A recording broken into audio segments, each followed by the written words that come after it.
What up, YouTube? All right, finally.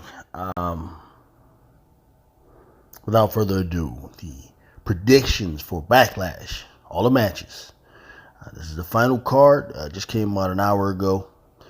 What they've announced, everything's going to start at 12:30 p.m. and I'll be tuned in. All right, but it looks like what we have is first the WWE Championship match between the undisputed champion Cody Rhodes versus the phenomenal one AJ Styles at Backlash. So, of course, Cody Rhodes is going to win. Now, it's going to be probably a hell of a match. You know, all of you people that love matches and love real wrestling and all of that, it's going to be for you. And I love real wrestling too. You know, I'm just throwing taking a little shot at these Gunther fans, you know, who think that they're the real wrestling fans and everybody else who doesn't find this guy interesting and just, you know, here for the entertainment. Well, let me give you a little bit of wake up. That's what it is. It's literally called sports entertainment. That's literally what it's called, right? Now, no disrespect to guys who wrestle like Harley Race and Nick Bockwinkel, but I'm just saying, you know, sports entertainment. Usually the guys that bring in the money are the Hulk Hogan's, guys people say can't wrestle. The Ric Flairs, people who can, but you know, Ric Flair, I ain't gonna say wrestle like Gunther, right? Like if I want to watch just real wrestling, pure wrestling, I go watch amateur wrestling where they wear the headgear and you know, and all they gotta do is get each other down and all that stuff, man. Or push each other out the ring, right? Out of circle. Anyway, all right, so Cody Rhodes is going to win. And this will probably be the longest match. They'll probably have them wrestle for a good half hour, I predict. And AJ Styles is going to put on all his magic. He's going to do all his little flips and dips and dibbity doops and the whole nizzy nine. But it'll end all with a crossroads, of course. And Cody Rhodes, he'll find a way to get it done. They're just not going to take his belt right now. There's no reason to do that. I wouldn't even be with that, even though I do like AJ Styles over Cody generally. I would not like to see Rhodes lose. That's just bad for business. Damian Priest, next, he puts up his WWE World Heavyweight Championship against main event Jey Uso. Out of these two, of course, Jay would be my favorite personally out of these two. But I just don't see Jey Uso taking a belt from Damian Priest that Damian Priest had just won after holding that damn Money in the Bank suitcase all that time. That would be just something I would do because I like to throw shit in the game and have a surprise, but I know it isn't something Triple H is going to do. He's not going to do that. But, if there was a chance that one of these belts would be dropped, if there was a chance, it would be this one. With the intention of Damian Priest probably winning it back from Jay in a month or so. Possibly even in Saudi Arabia or something like that. I could possibly see something like that. Just to create a better feud between the Judgment Day and Jey Uso. Like if you want to give him a real singles run, that's what you do. You have him win this.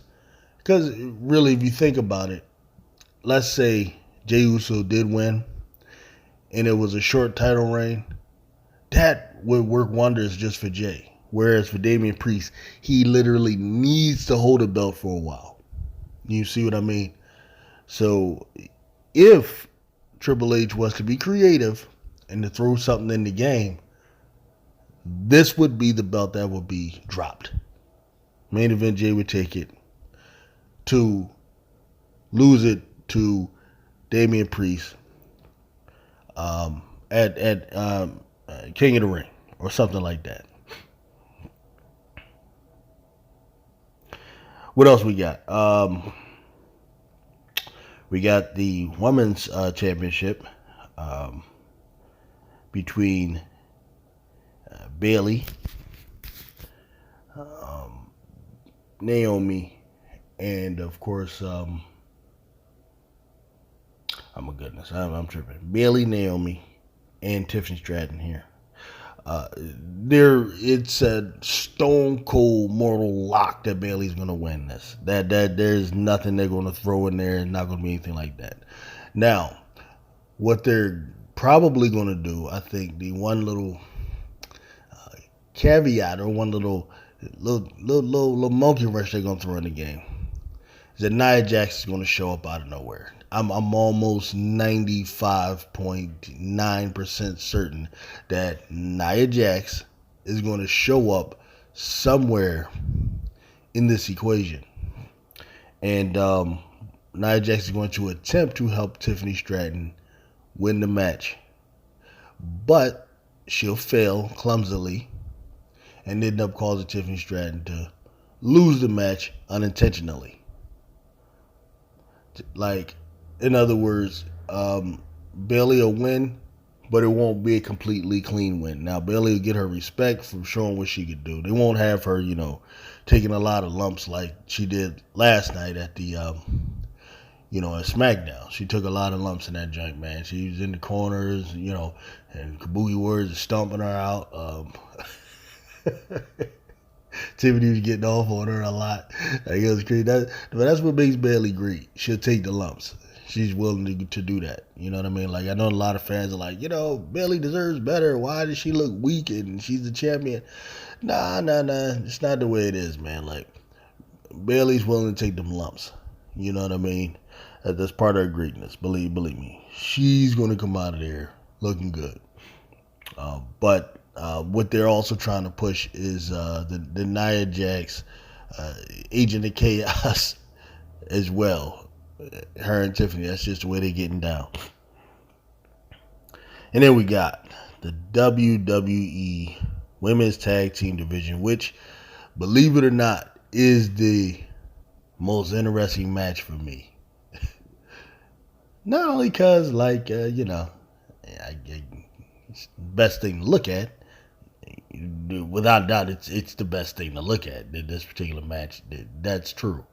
But beyond that for a second,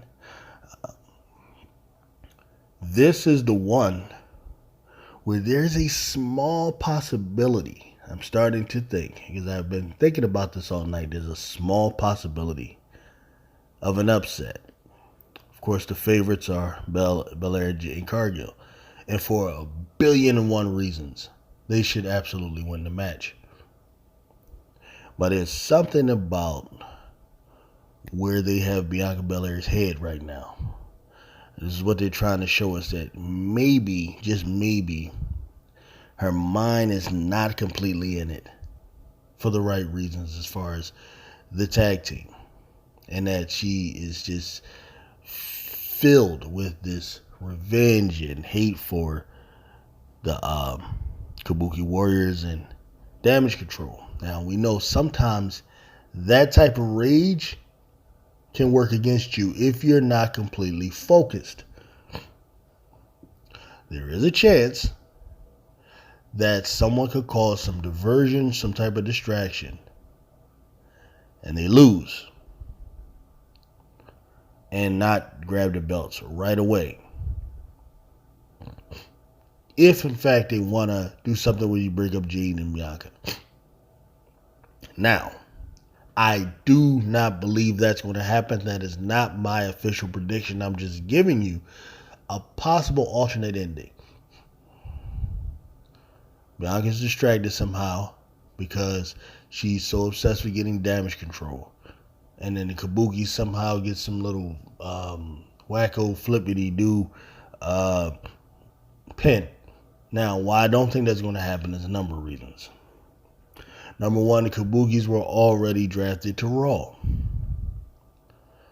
All right, and you have they're the champions here on SmackDown, drafted to Raw. So part of what's happening is they're going to drop the belts off, I think, to SmackDown here, and go over to Raw. I think that's clear. You want to get them away from these two. They want to put an end to that faction and that feud permanently. But if that is the case, why did it make it such an emphasis between Bianca and Bayley, unless they are trying to hint at a future showdown with them? One or two things can happen. It could be a future makeup or a future showdown. I'm not sure. But typically, when those types of things are clearly written into a script, you don't know for sure. With all that said, my official prediction: the team of Belair and Cargill defeat the Kabuki Warriors, take the titles. But there's something about the seed, the thing with her and Bayley, that is going to persist. There's something in it that's going to persist. I can't tell you yet. I'm going to need a little bit more information, so stay tuned as the information creeps out. And we may get some good information in this match. I will comment on it. And my prediction will be the most accurate of anyone that's speaking, that's talking about it. Because I just have a knack for these things. All right, and then finally, you have the tag team match between the Bloodline, what's left of the Bloodline, the modern Bloodline of Solo Sikoa and Tamatanga versus Randy Orton and Kevin Owens. This one I've been going back and forth a lot about who's going to win here. Now, I lean towards a victory for the Bloodline. I lean towards that. Only because I think they kind of need it. You know, like it would be pretty whack if they pro or post Roman Reigns, they start this whole thing with Solo Sikoa taking over with Tamatanga, and they giving them all this backstage time, attacking people, and they starting the feud with Owens and all of that. To go through all of that, only to turn around and get their ass kicked at Backlash would be pretty whack and pretty unfulfilling. It just wouldn't make sense on one hand. So you got to think the Bloodline wins that. But on the other hand, that is Randy Orton and Kevin Owens. All right. That is Randy Orton, and that is Kevin Owens. Two major, big-time stars in WWE. Kevin Owens is a favorite over there in France because he actually is a Canadian who speaks French. He can talk to them. They're big time over there. So, I'm kind of leaning towards more of a draw happening. Something where there's no real clear definitive win or loss. Either that, I predict, or a dirty win by the Bloodline with some sort of a surprise. Maybe another Bloodline member jumps in there. Maybe someone else comes out and takes over. Maybe even Roman Reigns shows up, which I doubt. But maybe, I don't know. Something about the Bloodline, I don't know. Maybe Jimmy Uso shows up. But Jimmy Uso just caught a beat down from them, so I don't know. But the family thing is weird. But we'll see. Paul Heyman really, them having the segment where Paul Heyman tells them to pull out, tells me these guys must have something dangerous planned. And I just can't stop thinking about that. I don't know what the deal is, but they have something planned that is going to be dangerous for Orton and Owens. And this would be a perfect opportunity to really build them up as this evil duo if something egregious was to happen to them too. Like a real beatdown with some chairs and some tables and, get jumped. There's going to be some grand finale with this. That's what I predict.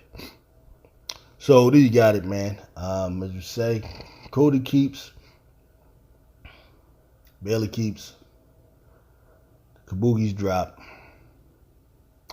And there's just going to be pandemonium with KO and Randy Orton versus the Bloodline. I'm not quite sure which way they're going to go, but I know it will be pandemonium. All right. See y'all then, man. Peace out.